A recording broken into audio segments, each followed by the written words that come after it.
제가 원래 설교 전에 찬송을 보통 하는데 오늘 1부, 2부, 3부 다 해야 하기 때문에 목소리 아끼느라고 약간 좀 편법을 썼습니다. 양해해 주시길 바라고요. 특별히 오늘 그런 아이디어를 갖게 된 그런 동기가 있습니다. 방금 트럼펫을 해준 우리 김대욱 박사님, UNT에서 박사학위를 4년 전에 마치고 그리고 한국에 가서 전문 우리 오케스트라 멤버로 수고를 하시다가 거기서 하나님께서 또 짝을 만나게 해주셔가지고 그 당시는 총각이었는데 지금은 이제 유부남이 돼서 다시 지난 며칠 전에 다시 이곳으로 돌아왔습니다. 옛날에 우리 교회에 유th 오케스트라를 지휘를 한 적이 있었죠. 다시 돌아왔기 때문에 제가 또 사람을 보면요 잘 사용합니다. 그래서 오늘 그냥 지날 수가 없고 또 환영하는 의미에서 또 우리 결혼한 부부인데 결혼한 지가 이제 한 몇 달밖에 안 되는 것 같아요. 다시 한번 일어나 주세요. 두 부부, 김대욱 형제 부부. 네, 환영합니다. 그래서 이렇게 트럼펫, 트롬본 이중주 하니까 그런 대로 괜찮지요? 우리 말씀 듣기 전에 마음문을 열고, 예, 할렐루야, 주님께 영광입니다. 할렐루야. 참 오늘 1부에도 참 은혜가 있었지만요, 오늘 2부에 더 큰 은혜가 있을 줄로 믿습니다. 부족한 저에게도 이렇게 말씀 전할 수 있는 기회를 주시고, 제가 늘 최병남 목사님과 이제 이 소통을 하게 될 때는 이메일로 제가 제 이름 밑에 송금섭 목사, 그리고 제일 밑에 부제로 행복한 세미한 교회 협동 목사 그렇게 씁니다.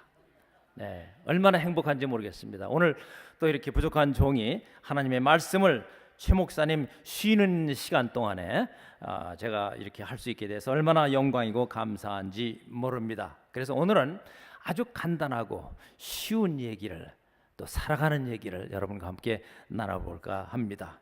형제를 사랑하며 서로 우애하고 존경하기를 서로 먼저 하며 부지런하여 게으르지 말고 열심을 품고 주를 섬기라. 할렐루야. 오늘의 본문의 말씀입니다. 물은 고여 있으면 곧 썩어가면서 냄새를 풍깁니다. 그러나 흐르는 물은 계속 정화되어지고 살아있는 생수로 변화를 거듭하게 됩니다. 항상 어떤 일이든지 하는 것이 좋습니다. 심심하다 통하지 않습니다. 심심하다 문제가 있습니다. 심심할 새가 없습니다. 무엇이든지 하시기를 바랍니다. 적극적으로 움직이며 사는 것이 건강의 비결입니다. 교회에서는요, 교회 학교 교사를 한다든지 찬양대를 한다든지 식당 봉사를 한다든지 선교 그룹에 나간다든지 어떤 일이든지 할 일이 태산입니다. 할 일이 없다, 심심하다, 이거 큰 문제입니다. 여러분 집에서도 마찬가지예요. 항상 할 일이 그렇게 많이 있어야 합니다. 건강하다는 증거입니다. 여러분 그것이 축복인 줄로 믿으시기를 바랍니다. 성공한 사람들에게 특징이 몇 가지가 있는데요, 제가 좀 말씀을 드리기를 원합니다. 성공한 사람들은 첫 번째 특징이 뭔가 하면 일찍 일어난다. 동감이 되시는 분 아마 있을 겁니다. 성공한 사람들의 사례를 보게 되면 그 사람들은 부지런합니다. 일찍 일어나요. 우리 속담에 일찍 일어나는 새가 벌레를 잡는다, 이런 말이 있습니다. 제일 새벽에 제일 먼저 소리를 내고 일찍 일어나서 기척을 하는 그런 동물이 있다면 바로 그것은 새들입니다. 새들이 일찍 일어나서 뭐 할까요? 벌레 잡습니다. 자기들이 먹을 것을 찾아 먹습니다. 그날에 할 일, 제일 첫 번째 하는 일이 벌레 잡는 일입니다.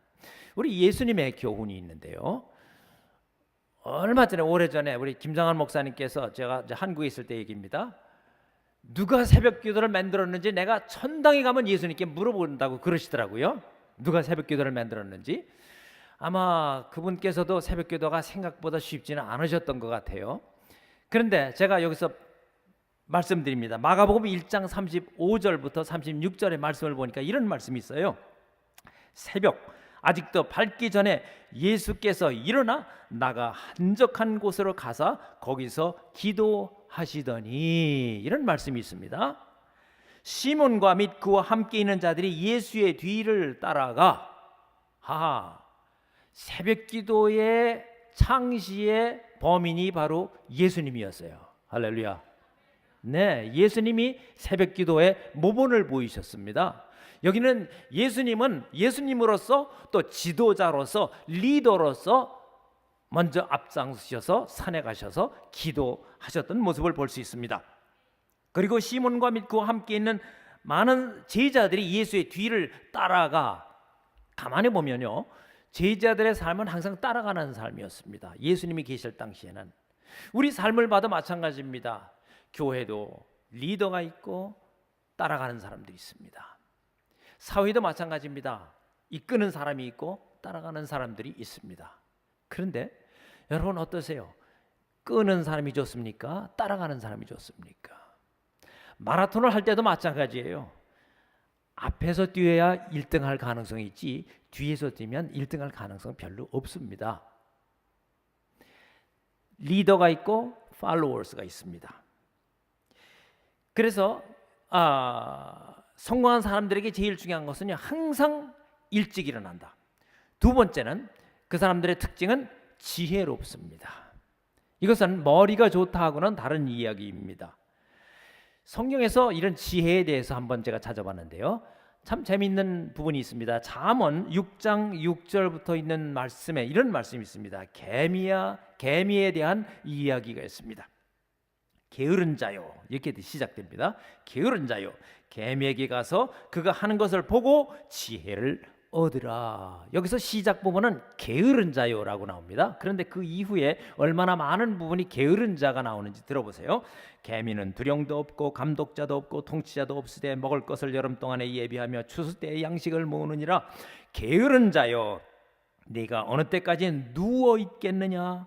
네가 어느 때에 잠이 깨어 일어나겠느냐? 좀 더 자자, 좀 더 졸자, 손을 모으고 좀 더 누워 있자 하면 내 빈궁이 강도같이 오며 내 곤핍이 군사같이 이르리라. 자, 게으른 자를 향한 잠언 기자의 교훈입니다. 여러분 이런 거 들어보셨어요? 난 항상 잠이 좀 부족해. 이런 얘기 들어보셨어요? 그런 얘기 해보신 적도 있을 겁니다. 그런 얘기가 나올 때는요, 문제가 있다고 생각하시면 됩니다. 난 잠이 부족해. 아니요, 잠이 부족한 것이 아니라 여러분의 생각을 바꾸셔야 합니다. 제가 경험해 보니까 잠은 내가 부족하다고 생각해서 잠 조금 더 자야지 하고 조금 더 자잖아요. 그러면 그날 하루는 온종일 피곤합니다. 이상해요. 나는 잠자는 게 그렇게 피곤할 수가 없어요. 필요한 시간만 자야지 그 이상을 자면은 더 피곤합니다. 성공하기 위해서는요, 잠을 적게 자야 돼요. 아마 의사 선생님들은 또 다른 얘기를 할 겁니다. 사람은 최소한 이 정도의 시간은 잠을 자야 된다. 어떤 사람은 7시간이라고도 하고 어떤 사람은 8시간이라고도 하고 어떤 사람은 9시간이라고도 합니다. 그런데 제가 보니까 사람마다 다 다릅니다. 사람마다 다 달라요. 잠은 많이 잘수록 좋은 것이 아니라 짧게 자고 깊이 자는 것이 더 중요합니다. 그런 경험 해보셨어요? 오늘 굉장히 잘 잤죠? 어젯밤에 굉장히 잘 잤죠? 오늘 밤 잘 잘 것 같아요? 잘 못 자요. 어젯밤에 너무 잘 잤기 때문에, 너무 깊이 잤기 때문에 오늘 밤 잘 못 자요. 근데 제 경험은요, 새벽기도 때문에 아주 길이 들여져 가지고 일정한 시간 자고 일정한 시간 깨게 되면요, 그것으로서 끝입니다. 짧고 깊게 자는 것, 그렇게 습관을 하시면 여러분 성공적인 삶을 살 수가 있습니다.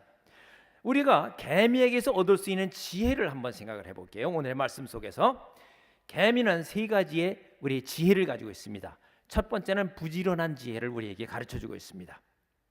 개미는 날이 추워지면 땅속에 있지만 추워지기 전까지는 밖에 나와서 열심히 일합니다. 특히 여름날 그 뙤약볕 가운데서 새까만 개미가, 아니 빨간 개미가, 와, 그렇게 열심히 일할 수가 없습니다. 무더운 여름에 땅속에서 낮잠 자고 있는 개미가 과연 있을까요? 저는 어려서 개미들을 참 많이 관찰을 해봤습니다. 옛날에 뭐 장난감이 없었으니까 길거리 나가면 개미들이, 개구리가 다 내 친구들이고 내 장난감들이었습니다.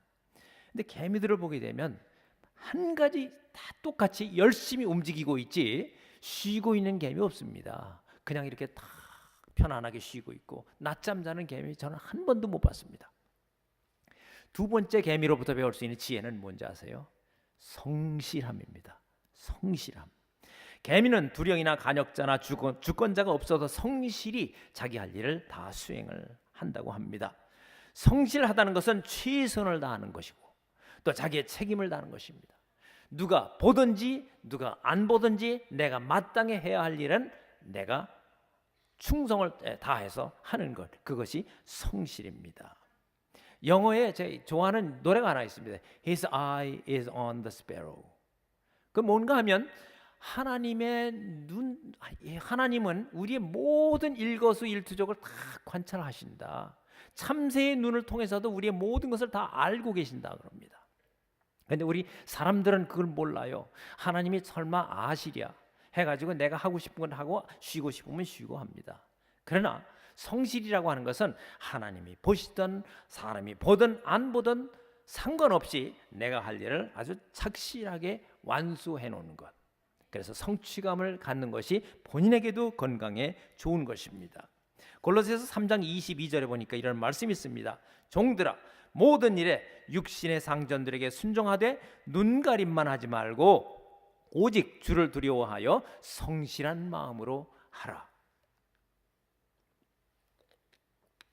세 번째 교훈이 있습니다. 세 번째 지혜는 뭔가 하면 준비하는 것입니다. 예비하는 것입니다. 개미는 여름 동안에 예비하며 추수 때에 양식을 모은다고 했습니다. 우리도 풍족할 때는 부족할 때를 위해서 하늘 창고에 저축할 줄을 알아야 합니다. 건강할 때는 만약에 건강을 잃을 경우를 대비해서 우리는 미리 준비를 해 두어야 합니다. 미래를 대비하여야 합니다. 평안한 삶을 살 때에는 혹시라도 닥쳐올 전쟁이나 환란이나 기근을 대비해서 준비를 해야 합니다. 여러분, 예수님이 언제 오시나요? 아무도 모릅니다. 하나님만 아십니다. 예수님 오실 날 준비되셨습니까? 재림이 되면, 그때가 되면 여러분 어떻게 하시겠습니까? 내일 이 세상의 종말이 오게 되면 어떻게 할까요? 스피노자는 내일 세계 종말이 온다고 할지라도 나는 오늘 사과나무 한 그루를 심겠다고 한 말이 있잖아요. 여러분은 오늘 무엇을 하시겠습니까? 내일 오든 오늘 오든 다음 달에 오든 내년에 오든 상관없이 지금부터 여러분은 마지막을 대비해서 사셔야 합니다. 믿음을 가지고 언제 주님이 다시 온다고 하더라도 나는 기쁜 마음으로 하늘나라에 갈 수 있다고 하는 믿음을 가지셔야 합니다. 이것이 준비입니다. 영적으로 준비하셔야 합니다. 개미로부터 우리가 배울 수 있는 게 세 가지 지혜가 부지런함, 성실함, 준비성, 이것을 배워야 합니다. 얼마 전 저희 친구 한 사람이 제게 보내준 글이 있었습니다. 근데 참으로 공감이 가서 저는 이 예화를 참 많이 사용을 합니다. 어떤 한 사람의 노후 고백서입니다. 한번 들어보시기 바랍니다. 연세가 어느 정도 드신 분들은 공감이 더 많이 갈 겁니다. 그런데 혹시 젊으신 분들은 나는 아직 멀었는데 별로 공감이 안 갈지도 모르지만 이것은 젊은 사람에게도 또 노인에게도 또 청자년에게도 누구에게도 다 필요한 이야기이니까 잘 들어주시기 바랍니다. 어떤 사람이 이렇게 썼습니다. 은퇴 후 30년 그리고 10년 이후 나는 젊었을 때 정말 열심히 일했습니다. 그 결과 나는 실력을 인정받았고 존경을 받았습니다. 그 덕에 65세 때에 당당히 은퇴를 할 수 있었지요. 그런 내가 30년 후인 95살, 95세가 되었을 생일 때에 얼마나 후회의 눈물을 흘렸는지 모릅니다. 내 지난 65년의 생애는 자랑스럽고 떳떳했지만은 그 이후 30년의 삶은 오히려 부끄럽고 후회되고 비통한 삶이 되고 말았습니다. 나는 퇴직 후에 이제 다 살았다. 이제 남은 인생은 그냥 덤이로구나. 이런 생각으로 그저 고통 없이, 그저 어려움 없이 마지막에 하늘나라에 가기만을 기다리고 있었습니다. 덧없고 희망이 없는 삶, 그런 삶을 무려 30년 동안이나 살았습니다. 지난 30년의 시간은 지금 내 나이 95세로 보게 되면 3분의 1에 해당하는 기나긴 시간입니다. 만일 내가 퇴직할 때 앞으로 30년을 더 살 수 있다고 생각을 했었다면 나는 정말 그렇게 살지는 않았을 것입니다. 그때 나 스스로가 늙었다고 또 뭔가를 시작하기엔 너무 늦었다고 생각했던 것이 큰 잘못이었습니다. 나는 지금 95세이지만 정신이 또렷합니다. 앞으로 10년, 20년, 아니 30년 더 살지 모릅니다. 이제 나는 하고 싶었던 어학 공부를 시작하려 합니다. 그 이유는 단 한 가지. 10년 후 맞이하게 될 105번째 생일날, 95살 때에 왜 아무것도 시작하지 않았는지 또다시 후회하지 않기 위해서입니다. 여러분, 앞으로 10년 후 어떻게 되겠습니까? 앞으로 20년 계획하셨습니까? 앞으로 30년 계획해 두셨습니까? 계획이 필요합니다. 늦었다고 생각하십니까? 아닙니다. 지금부터 하시면 됩니다. 저희 장모님은 82세까지 계셨었는데 75세 때부터 영어를 배우기 시작을 하셨습니다. 그리고 영어를 열심히 하셨습니다. 영어로 적어놓은 글씨, 노트북을 보게 되면 얼마나 많이 적어놓으셨는지 모릅니다. 우리말로 참 건강하게 사셨습니다. 영어 배우시면서. 그런데 밖에서 최소한 우리가 없을 때, 우리 부부가 없을 때 누가 전화를 하잖아요. 미국에 사실 때 얘기입니다. 전화를 하게 되면 hello 그러면 무조건 딱 미국 사람이면은 거기다 그럽니다. Nobody home. That's it. 그 충분합니다. Nobody home 그 말은 뭔가 하면 영어를 할 수 있는 우리 사위나 우리 딸이 없다는 얘기입니다. 그러니까 okay, thank you 그러고서 끊습니다. 커뮤니케이션 100% 완전히 해결이 됐습니다. 영어 학원 한 7, 8년 다니신 후에 그렇게 영어가 완벽해졌습니다. 예. 배우시면 됩니다. 지금부터 나이 90세, 95세 지금부터 10년, 20년 또 계획하시기를 바랍니다. 30세 얼마나 멋있습니까? 제가 30세라면 앞으로 60년 그 이상을 계획할 수 있을 것 같아요. 옛날에 제가 30대 때는 그런 계획을 못했었지만 제가 이런 얘기를 듣고 보니까 앞으로 30년 후에는 과연 어떻게 될 것인가 가만히 생각하니까 제 친구들은 한국에서는 모두 다 은퇴를 했습니다. 다 65세가 다 넘었기 때문에 다 은퇴를 했죠.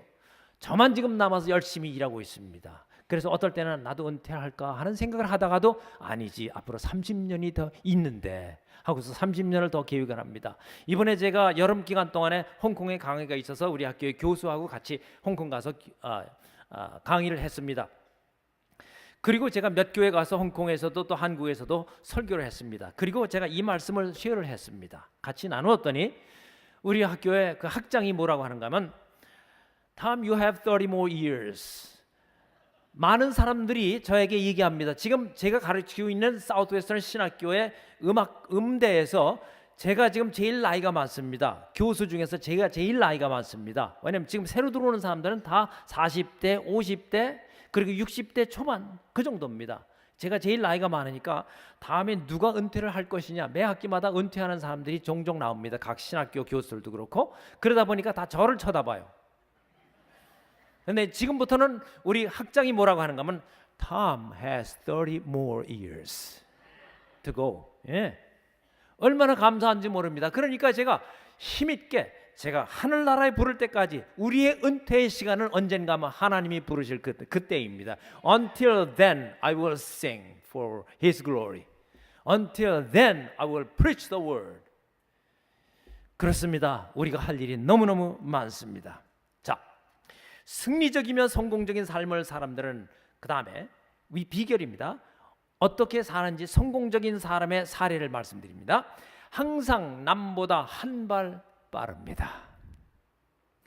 길거리에서 걸어도 한 발 더 빠르게, 어딜 가도 빠르게, 약속 시간에 딱 돼도 항상 저 시간에 대해서 가지 말고 미리 가 계세요. 저는 많은 것을 배웠습니다. 우리 김장한 목사님에게. 예, 제가 조금 이따 말씀을 드릴게요. 항상 한 발 더 빠른 선두주자가 되어서 승리자가 되시기를 바랍니다. 한 발 빠른 거 별거 아니에요. 여러분 육상을 하든지 마라톤을 하든지 중간에 뛰다가 나중에 세이브해서 나중에 힘차게 달려야지. 전략적인 것도 있지만은요, 제 이론은 이렇습니다. 마라톤을 하든 육상을 하든 무엇을 하든 일단 처음부터 앞서자. 처음부터 끝까지 앞서지 않으면 안 돼요. 항상 앞서서 가야 됩니다. 한 발 앞서서. 육상 경기를 봐도 그렇고 그 경마를 봐도 그렇고 항상 보니까 그 아이디어가 있습니다. 얼마 전에 보니까 이 넓이뛰기 선수 하나가, 여자 선수가요, 그 넓이뛰기를 뛰었거든요. 쫙 뛰어서 제일 많이 뛰었어요. 근데 뛰어서 밟은 자리, 그 다음에 엉덩이 떨어진 자리가 있잖아요. 그럼 그 자리에서부터 거리를 계산했을 때 제일 많이 뛴 사람이 1등을 하는 건데요. 참 희한한 걸 제가 봤어요. 이 여자가 머리가 길어요.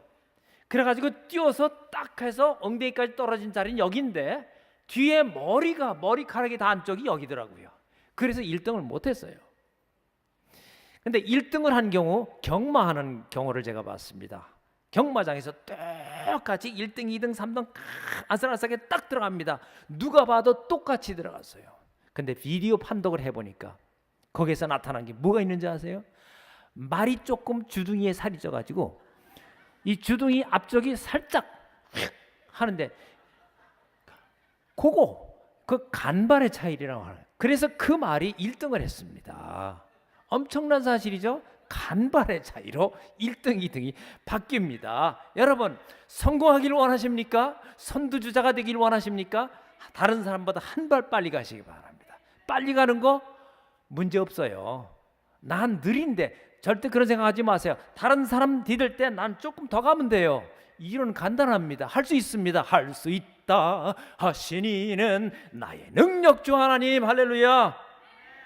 성경에 나오는 수많은 승리자들이 있습니다. 선두주자들이 있습니다. 이스라엘 백성을 애굽으로부터 이끌어낸 모세를 보십시오. 말도 잘 못했습니다. 그래서 그 아론이 그 말을 대신해 주지 않았습니까? 그럼에도 불구하고 모세는 하나님이 크게 쓰신 종이 되었습니다. 소년 목동 다윗을 보세요. 하나님이 크게 들어쓴 귀한 종이 되었습니다. 저처럼 키가 작은 삭개오 같은 사람도 하나님이 들어 쓰셨습니다. 죄인 중에 죄인, 괴수 중에 괴수라고 했던 사도 바울도 하나님이 얼마나 크게 들어 쓰셨는지요. 여러분, 거지 나사로도 사용하셨습니다. 무디 목사님도 언변이 부족하고 학벌도 약했습니다. 그럼에도 불구하고 하나님이 크게 들어 썼습니다. 나는 못해. 나는 아니야. 나는 저렇게 못해. 나는 최 목사님처럼 설교 못해. 왜요? 다 할 수 있습니다. 설교가 별거인가요? 하나님 말씀 전하는 게 설교입니다. 네? 여러분, 하면 됩니다. 하면 됩니다. 능력 주시는 분은 하나님이신 줄 믿고 하시기를 바랍니다. 그동안 하도 많이 들어가지고 이제 거의 제가 외워진 주소 하나가 있습니다. 그 주소는 뭔가 하면 여러분 아실 겁니다. 경상남도 울주군 두동면 은평리. 벌써 웃으시는 분은 다 아세요. 그 다음 마지막에 그 무슨 동네인지 뭐 하일랜지 뭔지 하여튼 모르겠습니다. 그리고 나서 18가구밖에 없었던 두메산골이라고 하는 얘기를 알거든요. 그 두메산골에서 태어난 최병락이라는 한 소년이 있었지만은 그 두메산골에서 태어났지만 하나님께서 들어 쓰셔서 세계를 다니면서 복음을 전하는, 또 이 세계에서 지금 유명한 이 세미한 교회의 담임 목사로서 얼마나 큰 일을 하고 계십니까? 할렐루야. 그뿐입니까? 제가 하나 더 얘기할게요. 송금섭이라고 하는 한 소년이 있었습니다. 제 본적은 경기도 화성군 8탄면 기철기 778번입니다. 이제 여러 번 하게 되면 여러분 외우시겠지만 이건 외울 일은 없을 겁니다. 한 가난한 농사꾼의 집안에서 태어나서 어린 시절을 소위 6.25 전쟁 고아들과 함께 지냈습니다. 배고픔, 가난, 질병 이런 것들로 인해서 얼마나 많은 어려움을 겪었는지 모릅니다. 죽을 고비를 많이 겪었지요. 오래전에 저쪽 교회 있을 때 제가 제일 첫 번째 여러분 이 교회 세미한 교회에 와서 제가 했던 설교가 죽을 뻔했는데라고 하는 그런 설교의 제목이 있었습니다. 거기에서 많은 얘기들을 제가 했었는데요. 제가 그 전체는 얘기 안 하고요. 제가 부분적인 얘기만 제가 간증 삼아서 얘기하겠습니다. 잠이 많았던 어린 나이에 새벽 4시부터 일어나서 조간 신문을 돌렸습니다. 중학교 시절에 학비를 못 냈기 때문에 모든 학우들이 보는 앞에서 그 다음 클래스가 배당이 안 되니까 너는 집에 가서 학비 낼 때까지 학교에 들어오지 마라 해가지고 그냥 쫓겨났습니다. 그 이후 약 1년 이상을 그냥 방황을 했습니다. 길거리에 그냥 방황하는 그런 어린아이가 되었습니다. 그 당시에 제가 아이스케이트 장사를 했습니다. 또 그 당시에 제가 공장에 다녔습니다. 자동차 수리하는 공장도 다니고 라디오 만드는 공장도 다니고 수리하는 데도 다니고 실패를 만든다는 공장도 다니고 수없이 다니면서 일을 열심히 했는데 희한한 거는요, 저한테는 돈이 안 들어와요. 신문을 돌려도 왜들 그렇게 돈을 안 주는지 수긍이 안 돼요. 아니 뻔히 예를 들어서요, 뭐 어떤 특정, 예를 들어 이발소, 쌀가게 뭐 이렇게 가잖아요. 그러면 수금을 하러 왔습니다. 돈 없대요. 제가 보기에는 그냥 계속해서 그 사람들은 돈을 세면서 돈을 집어넣는데도 돈이 없대요. 안 줘요. 근데 간신히 수금을 얼만큼씩 해가서 가지고 오게 되면 그게 또 항상 모자라요. 한 번은 제가 아이스케이크 장사를 오래 했는데요, 아이스케이크 통을 여기다 메이고 아이스케이크요 하면서 소리도 온 동네방네 다니면서 그 뜨거운 여름에 다닙니다. 그런데요, 오전 내내 다녀서 겨우 돈 몇 푼 벌었어요. 그 당시에 아까 말씀드렸지만은 아침 제대로 먹었나요? 점심 싸가지고 다니나요? 절대요. 점심 없습니다. 제가 그 어렸을 때는 점심은 꿈도 못 꿨습니다. 그렇게 아이스케이크를 팔면서도 저는 팔지언정 그 안에 있는 거 그렇게 먹고 싶어도 그렇게 뜨거워도 그거 하나를 꺼내서 못 먹었습니다. 불쌍하지요. 그런 시절을 제가 지냈습니다. 그런데 그나마 그 돈마저 동네 깡패들에게 또 뺏겨버렸습니다. 하도 억울해가지고 분통이 터져서 그냥 뭐 떨리기도 하고 그러는 가운데에, 근데 그 다음 날도 또 아이스케이크 통을 또 메고 나갑니다. 나갔는데 또 어느 정도 돈을 벌었어요. 근데 보니까 어느 동네 한 모퉁이를 보니까 거기에 사람들이 웅기중기 몰려 있습니다. 뭔가 해서 궁금해서 가보니까 희한한 장면이 있습니다. 싹 보니까 돈 내고 돈 먹기, 돈 내고 돈 먹기 해서 컵을 3개를 엎어놓고요, 주사위를 속에다 집어넣고 왔다 갔다 하면서 하더라고요. 딱 보니까 쉬워 보여요. 어떤 사람이 여기다가 돈을 딱 대요. 여기다 돈을 딱 대고서 그러니까 딱 열으니까 나오니까 자기가 돈 낸 것만큼 이 사람이 돈을 주더라고요. 그래서 돈을 받고 그리고 갑니다. 또 해요. 제가 보니까 너무 쉬워요. 돈 벌기 쉽구나. 그래가지고 제가 여기서 아이스케이크 통 내려놓고 그리고서 돈 버는 거를 거기다가 딱 보고 있으니까 너무너무 쉬워 보여요. 다른 사람들이 몇 사람이 이쪽에다 딱 가더라고요. 내가 보기에도 저거야. 분명해. 그래가지고 있는 걸 다 동전까지 탁 놨습니다. 딱 열으니까 뻥, 아무것도 없습니다. 그냥 오전 내내 일했던 것 다 날려버렸습니다. 제가 13살 때에 처음이자 마지막으로 경험했던 도박이었습니다. 그 이후로는요, 돈 내기, 도박, 무슨 게임, 심지어 동네 사람들이 모여서 고스톱 하는 것도 저는 안 믿어요. 다 짜고 치는 거예요. 다 짜고 치는 거예요. 여러분, 이런 경험을 제가 하면서 살았습니다. 희한한 얘기 처음 들으시죠? 저희 집 사람도 이 중에서 일부분은 처음 듣는 얘기예요. 오늘 처음 듣는 얘기예요. 그렇게 많은 어려움이 있었고, 옛날에 장난감이라고 하는 것은 그냥 전쟁 이후의 폐허물 들입니다. 폭탄들, 총알 뭐 이런 것들 분해하고 하는 것들. 근데 폭탄 터져가지고요, 그 분해하다가 폭탄 터져가지고 동네에서 제가 아는 동네 그 친구들 둘이 그냥 산산조각이 나는 것도 제가 봤습니다. 그럼에도 불구하고 저는 여기 이렇게 살아 있습니다.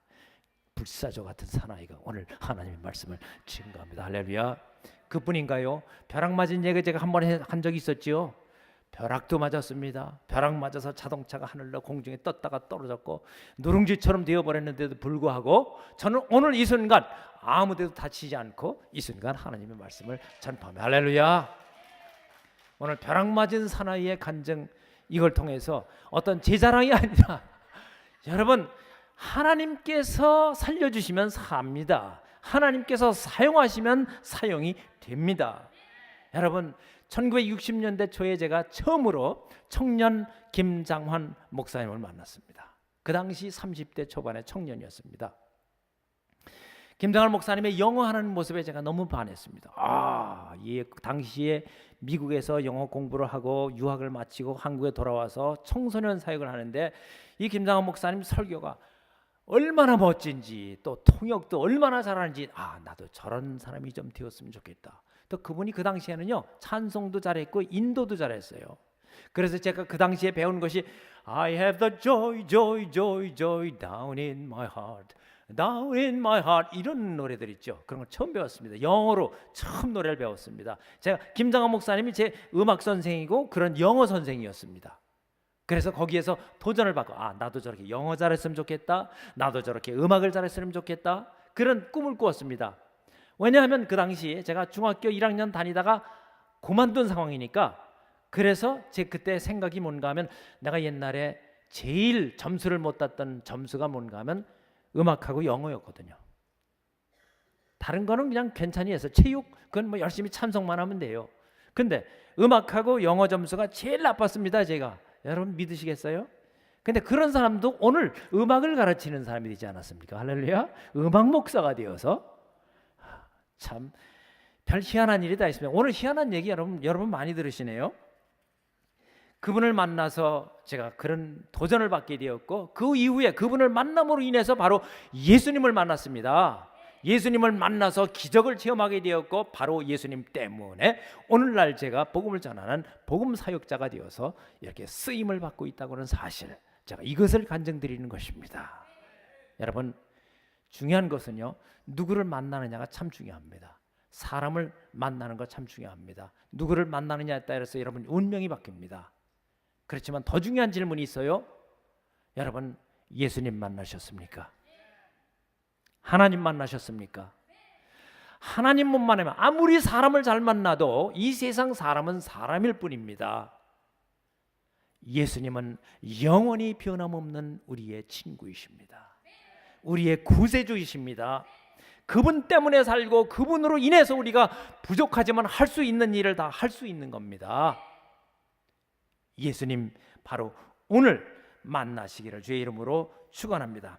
오늘의 말씀의 최종적인 결론은 뭔가 하면요, 형제를 사랑하여 서로 위하고 존경하기를 서로 먼저 하되 부지런하여 게으르지 말고 열심을 품고 주를 섬기라. 섬기라.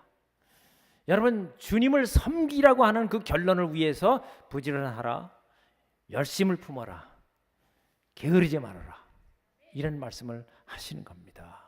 그러면 섬긴다는 것이 무엇입니까? 신명기 6장 4절 5절의 말씀을 보시기 바랍니다. 이스라엘아 들으라. 우리 하나님 여호와는 오직 유일한 여호와시니 너는 마음을 다하고 뜻을 다하고 힘을 다하여 네 하나님 여호와를 사랑하라. 자, 여기에서 분명히 아는 것은요, 섬기라고 하는 뜻은요, 사랑하라라고 하는 것입니다. 사랑을 얘기하자니까 바로 예수님의 사랑이 생각이 납니다. 하나님은 우리 계명에서 가장 첫 번째 계명이 뭐예요? 주 너의 하나님을 사랑하랍니다. 주 너의 하나님을 사랑하라. 그리고 그 다음에 중요한 것은요, 내 이웃을 내 몸과 같이 사랑하라. 계명의 가장 중요한 핵심은 사랑입니다. 바로 이 사랑을 실천하라라고 하는 것이 오늘 말씀의 결론적인 말씀, 섬기라라고 하는 뜻입니다. 많은 사람들은 사랑하면 육체적인 사랑을 얘기하죠. 친구적인 사랑을 이야기하죠. 그러나 하나님의 사랑은 무조건적인 사랑입니다. 친구의 사랑도 사람 간의 사랑도 모든 다른 사랑도 다 조건이 있고 때가 있습니다. 그러나 하나님의 사랑은 무한한 사랑입니다. 우리가 말로 다 형용할 수 없는 그러한 사랑입니다. 그 크신 하나님의 사랑 말로 다 형용 못하네. 저 높고 높은 별을 넘어 이 낮고 낮은 땅 위에 죄 범한 영혼 구하려 그 아들 보내사 화목제로 삼으시고 죄 용서하셨네. 우리 최 목사님이 설교하셨으면 분명히 솔로 하셨을 텐데 저는 자신이 없어요. 제가 좋아하는 이 찬송의 그 구절은 어느 부분인가 하면 3절 가사, 하늘을 두루마리 삼고 바다를 먹물 삼아도 한없는 하나님의 사랑 다 기록할 수 없겠네. 하나님의 크신 사랑 그 어찌 다 쓸까? 저 하늘 높이 쌓아도 채우지 못하리. 하나님의 크신 사랑은 측량다 못하며 영원히 변치 않는 사랑 성도여 찬양하세. 변치 않는 사랑, 그것이 아가페기적인 하나님의 무조건적인 사랑입니다. 바로 이 사랑이 하나님이 우리에게 보여주신 사랑인데, 하나님은 어떻게 보여주셨나요? 하나님이 세상을 이처럼 사랑하사 독생자를 주셨으니 이는 저를 믿는 자마다 멸망하지 않고 영생을 얻게 하려 하심이니라. 그것이 하나님의 무한하신 사랑입니다. 근데 제가 생각을 해봤습니다. 내가 알고 있는 사랑은 무엇일까? 가만히 생각하니까요, 요즘에 저희 부부가 굉장히 마음이 약해졌어요. 그래서 이게 나이가 들어가면서 마음이 약해지는 것인지 왠지 모르겠어요. 저는요, 요새 벌레 한 마리도 밟아서 못 죽여요. 날이 가니까 갈수록 더 약해져요. 소위 해충이라고 하는 것도 제가 못 죽여요. 거미도 못 죽여요. 불쌍해서. 이상하죠? 불쌍한 마음이 많이 듭니다. 이 세상에 태어난 모든 동물과 곤충과 기는 생물, 모든 것들이 다 불쌍하게 보이기 시작을 합니다. 저희 집에 강아지가 3마리가 있거든요. 바우, 코코, 구찌. 얼마나 이쁜지 몰라요. 얼마나 귀여운지 몰라요. 여행 갈 때는 귀찮아요. 힘들어요. 뉴스를 보니까 여행 갈 때 사람들이 많이 동물을 유기하더라고요. 놀러 가서 거기다 두고 버리고 가더라고요. 한 번은 뉴스를 보니까 길거리를 가다가 길거리에서 강아지를 내려놓는 모습이 보여요. 내려놓으니까 문을 닫으니까 그 강아지가 올라가려고 애를 쓰는 모습이 눈에 보였습니다. 그런데 이 차는 왱 하고 달려갑니다. 그러니까 그 뒤를 이 강아지가 달려가는 모습을 보고 제가 얼마나 마음이 아픈지요. 너무너무 불쌍하게 보여요. 여러분, 그래서 그런지 제가 지금 사랑의 얘기를 하려고 하다 보니까 이런 얘기가 나왔는데요. 불쌍히 여기는 마음, 이게 드는 거 보니까 제가 우리 강아지도 사랑하나 봐요. 다리가 아플 때가 있고 어떨 때는 허리가 아플 때가 있고 강아지가 좀 뭔가 불편해 보일 때는요, 제가 이상하게 마음이 아파요. 불쌍하게 느껴져요. 어쩌다 이 세상에 태어나서. 어떨 때는 너 행복한 줄 알아. 한국에 있으면 너 벌써 갔어. 지금 여름에 특히. 근데 지금 여기 미국 와서 에어컨 있는 집 안에서 살지. 조금 나가서 뜨거우면 들어오겠다고 하지요. 근데 그 얼마나, 그러다가 보니까 복 받은 줄 알라고 제가 하면서 하다가 보니까 정이 들어버렸네요. 정이 뭔지, 정이 뭐길래. 근데요, 진정한 하나님의 사랑을 표현하자면 제가 부모 자식 간의 사랑을 이야기하지 않을 수가 없습니다.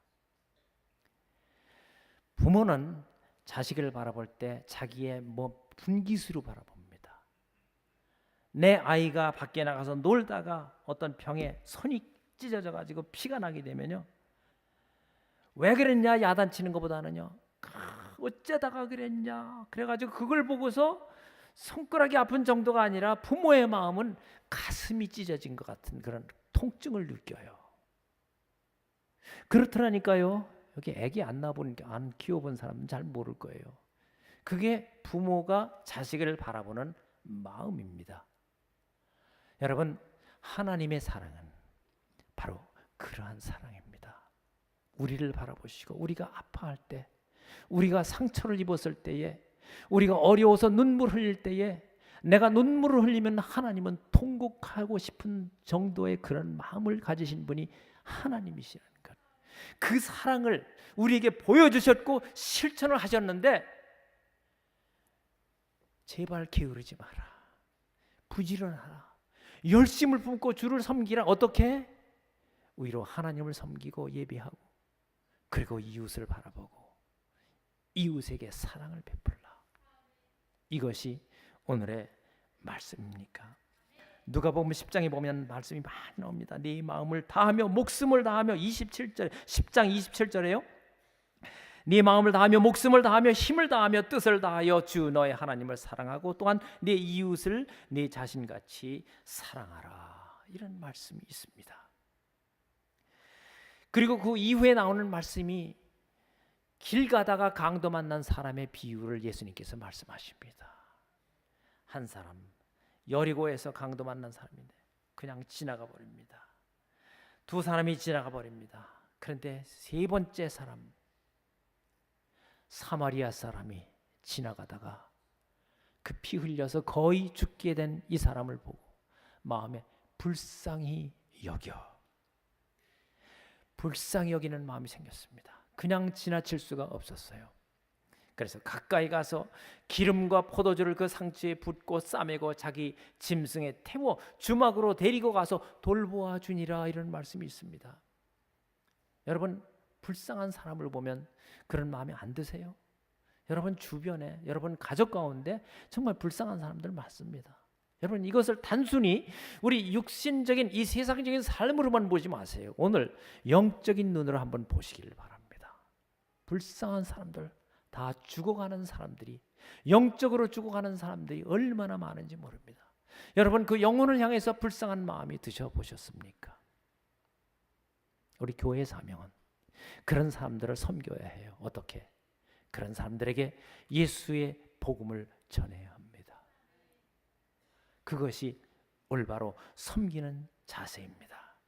하나님을 사랑하고 이웃을 사랑하고, 이웃이 어려울 때에, 이웃이 아플 때에, 이웃이 멸망의 길로 떨어져 가는 것을 보게 될 때 그들을 불쌍히 여기는 마음으로 돌보아주고, 내가 가진 간증을 통해서 저들에게 복음을 전파하고, 그리고 저들을 교회로 인도해서 말씀을 듣게 하고, 빌립의 전도처럼 와서 보게, 그렇게 만드시면 됩니다.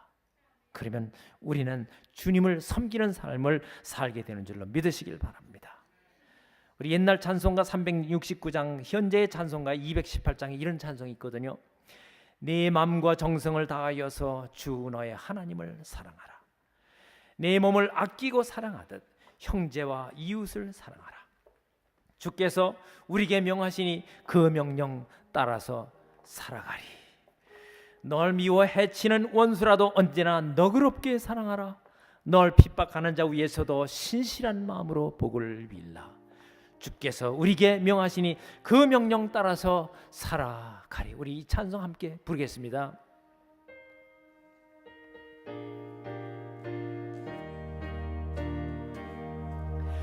내 마음과 정성을 다하여서 주 너의 하나님을 사랑하라. 내 몸을 아끼고 사랑하듯 형제와 이웃을 사랑하라.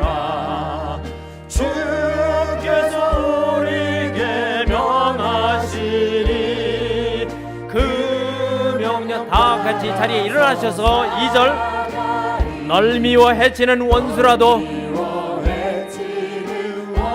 언제나 너그럽게 사랑하라. 널 핍박하는 자 위에서도 신실한 마음으로 복을 빌라.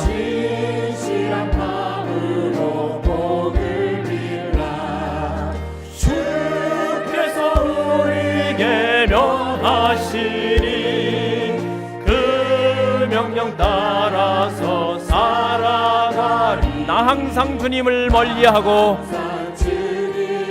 형제를 사랑하지 못하였다.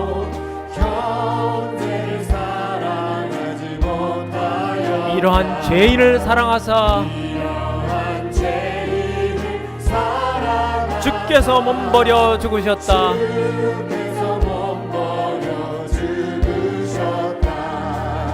속죄의 그 사랑 받으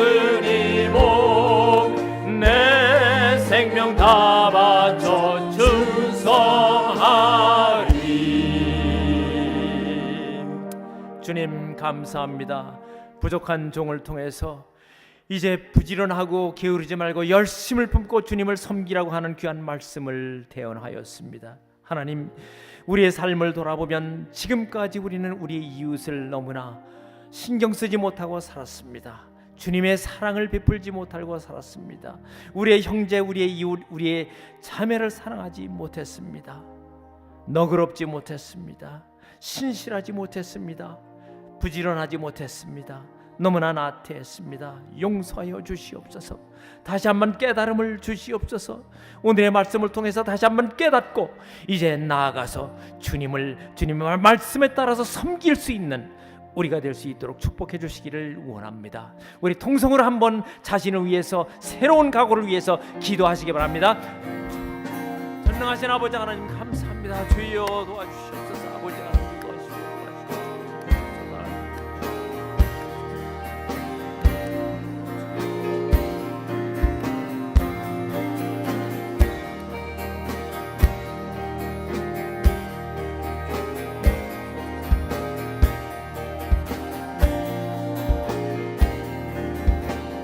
하나님 아버지 감사합니다. 우리에게 오늘 귀한 말씀을 통해서 다시 한번 주님의 이 땅에 오셨던 그 귀한 놀라우신 무한하신 사랑, 희생적인 사랑을 배울 수 있도록 하시고 깨닫게 해주심을 감사합니다.